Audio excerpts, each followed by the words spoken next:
60% des pays ont un conflit frontalier plus ou moins ouvert. Le nombre de conflits dans le monde a dépassé pour la première fois le nombre de territoires impliqués depuis la Seconde Guerre mondiale, avec une accélération aggravée par les changements climatiques. Sous nos yeux, un génocide se déroule. Sous nos yeux, le massacre programmé et le martyre d'un peuple tout entier.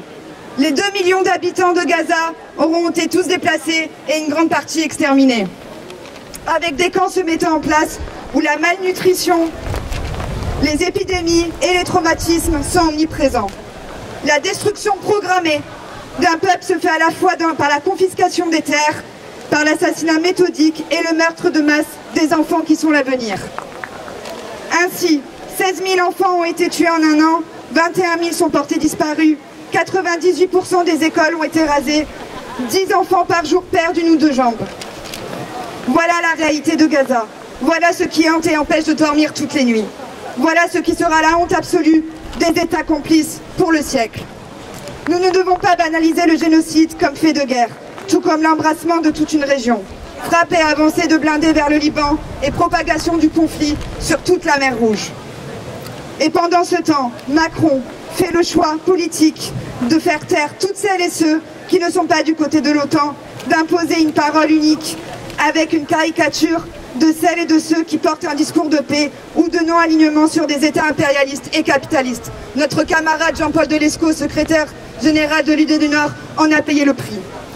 La France vit en économie de guerre. Et l'économie de guerre en action, la guerre a un coût. Un premier coût humain, bien sûr. Les morts, les blessés, les souffrances du deuil et de l'exil. Un second coût financier. La guerre coûte cher, sauf pour les actionnaires qui prospèrent, tels que les spéculateurs de guerre, comme le patronat à chaque période historique. Ce n'est pas moins de 97 milliards de dividendes qui auront été versés en 2023 aux actionnaires. Le coût financier de la guerre est quantifiable. L'accord signé entre Macron et Zelensky, 3 millions d'euros d'aide en 2024, qui s'accumule aux 1,7 milliard d'euros en 2022 et à 2,1 milliards d'euros en 2023, aux 300 millions d'euros de formation dispensée par la France à 7 000 soldats ukrainiens, à la fourniture de 3 000 obus par mois. Et l'avenir est annoncé avec un plan étalé jusqu'en 2027. C'est donc plus de 7 milliards du budget qui ont été consacrés à la guerre contre la Russie. La participation de la France à l'OTAN a aussi un prix.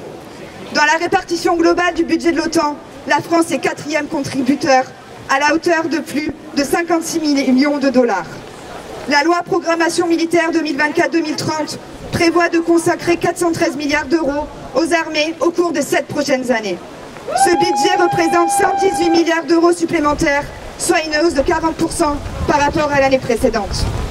Dans ce budget, les commandes aux marchands d'armes représentent 20 milliards d'euros, chiffre doublé en 10 ans. La production de bombes air-sol est multipliée par 2 en un an, celle des missiles Scalp explose aussi.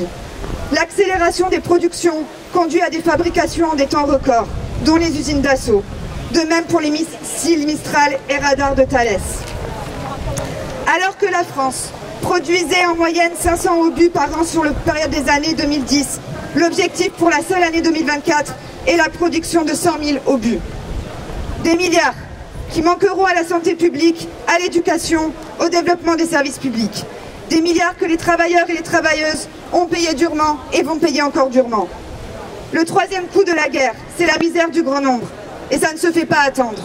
12 millions de pauvres en France. Et des attaques violentes en cours à nouveau sur les retraites, sur l'indemnisation des privés d'emploi, sur la précarisation d'une masse encore plus grande des travailleurs et des travailleuses, sur l'éducation et la santé. Camarades, la perspective n'est pas la désespérance.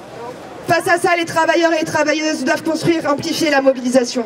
Toutes et tous, le 1er octobre à 10h30 au Vieux-Port, pour imposer au gouvernement et aux capitalistes le progrès social, la justice et la paix. Merci les camarades.